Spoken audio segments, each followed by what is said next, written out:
বাংলাদেশ যদি হঠাৎ বেঙ্গল সাম্রাজ্য তৈরি করতে চায় তাহলে কি হবে?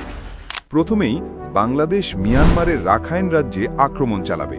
মিয়ানমারের সেনাবাহিনী দুর্বল হওয়ায় বাংলাদেশ তা সহজেই দখল করে নেবে। এটা দেখে মায়ানমার সরকার সতর্ক হয়ে যাবে।